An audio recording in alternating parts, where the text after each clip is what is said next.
హయాంలో ఆటో డ్రైవర్ల ఆత్మీయ హత్యలను నివారించడంలో విఫలమైందని భారత రాష్ట్ర ట్రేడ్ యూనియన్ రాష్ట్ర అధ్యక్షుడు గడ్డం రాంబాబు ఆరోపించారు. చిక్కడపల్లి బీఆర్ఎస్ కార్యాలయంలో వారు మాట్లాడుతూ ప్రభుత్వం ఉచిత బస్సులను ఏర్పాటు చేయడంతో ఆటో వాళ్లు జీవనోపాధి కష్టంగా మారిందని ఆవేదన వ్యక్తం చేశారు.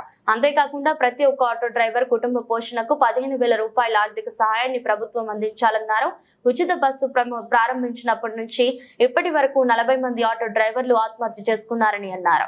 గత ప్రభుత్వం కంటే కాంగ్రెస్ ప్రభుత్వం ఎన్నో పథకాలను ప్రవేశపెట్టి ప్రజలను ఆదుకుంటున్నారని, అలానే ఆటో డ్రైవర్లను కూడా ఆదుకోవాలని ప్రభుత్వానికి విన్నవించారు. ఆటో డ్రైవర్లు ఆత్మహత్య చేసుకుంటే సమస్య తగ్గదని ప్రభుత్వంతో పోరాడాలని సూచించారు. 35 కోట్లు పెట్టిండు. 50 పైసలు వెళ్ళిపోయిన పైసలు.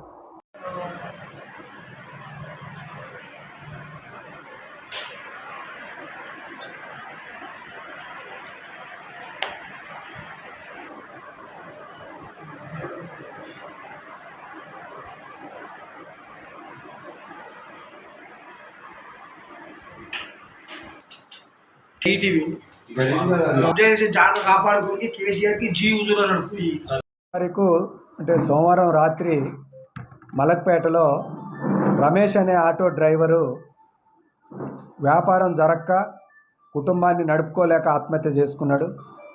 2 పిల్లలు అతనికి రోడ్డున పడ్డారు. కరోనా సమయంలోనే పాపం అతని భార్య చనిపోయింది.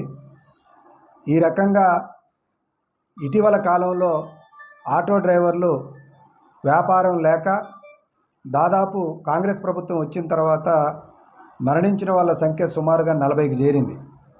అయినా ఈ ప్రభుత్వానికి చీమ కుట్టినట్లేదు. దున్నపోతు మీద వర్షం కురిసినట్టుగా వ్యవహరిస్తున్నారు. ఇది చాలా తప్పు. ఆటో డ్రైవర్లు యూనియన్లు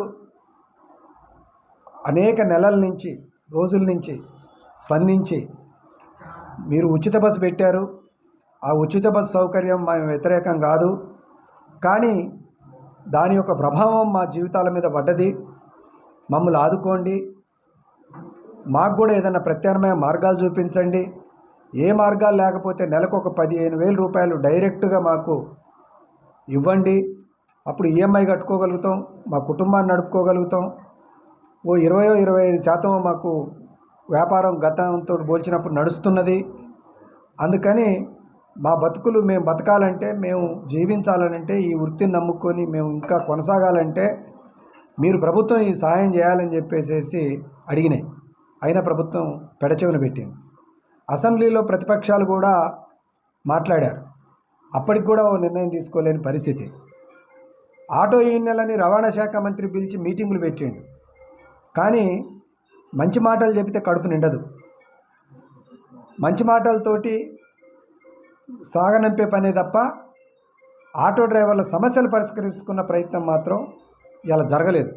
అందుకే ఇలా భారత రాష్ట్ర ట్రేడ్ యూనియన్ బీఆర్టీయూగా మేము కాంగ్రెస్ ప్రభుత్వాన్ని, ముఖ్యమంత్రి రేవంత్ రెడ్డి గారిని ఇలా మేము డిమాండ్ చేస్తున్నాం.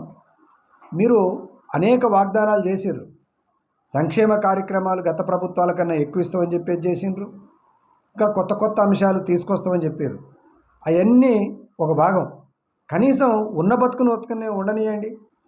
వాళ్ళు ఇంతకుముందు ఎట్టయితే బతుకుతున్నారో ఆ బతుకును బతకనియండి. వాళ్ళ బతుకును బతకనియకుండా మీరు చేస్తున్న విధానాలు వాళ్ళు చచ్చిపోయేటట్టుగా తయారైనాయి. దీన్ని అర్థం చేసుకోవాలా, ఇమ్మీడియట్లీ జోక్యం చేసుకోవాలా, ఆటో డ్రైవర్లకు ఒక మనోధైర్యాన్ని ఇవ్వాలా, ఆకలి చావులని ఆటో డ్రైవర్ల చావులను ఆపేటట్టుగా చర్యలు తీసుకోవాలని చెప్పేసి ఇలా బీఆర్టీయూగా మేము డిమాండ్ చేస్తూ ఉన్నాం. ఆటో డ్రైవర్ మిత్రులకు కూడా మేము విజ్ఞప్తి చేస్తున్నాం. సాగుతోటి సమస్య పరిష్కారం కాదు. ఒక్కళ్ళు చచ్చి 4గురికి సమస్య తీసుకొస్తారు. మిమ్మల్ని నమ్ముకున్న భార్య, మిమ్మల్ని నమ్ముకున్న మీ బిడ్డలు, వీళ్ళందరూ బజార్న పడి అనాథలు అవుతారు. మీరు మరణించొద్దు, కష్టపడాలా, అవసరం అనుకుంటే ఎదురు తిరగాల, సంఘంగా ఏర్పడాలా, ప్రభుత్వం మీద వ్యతిరేకంగా కొట్లాడాలా, మన సమస్యని పరిష్కరించుకుంటే అనుగుణంగా వ్యవహరించాలి తప్ప ఈ రకంగా అధైర్యంతో ఆత్మహత్యలు చేసుకోవద్దని చెప్పేసి ఆటో డ్రైవర్లకు కూడా మేము అందరికీ విజ్ఞప్తి చేస్తూ ఉన్నాం.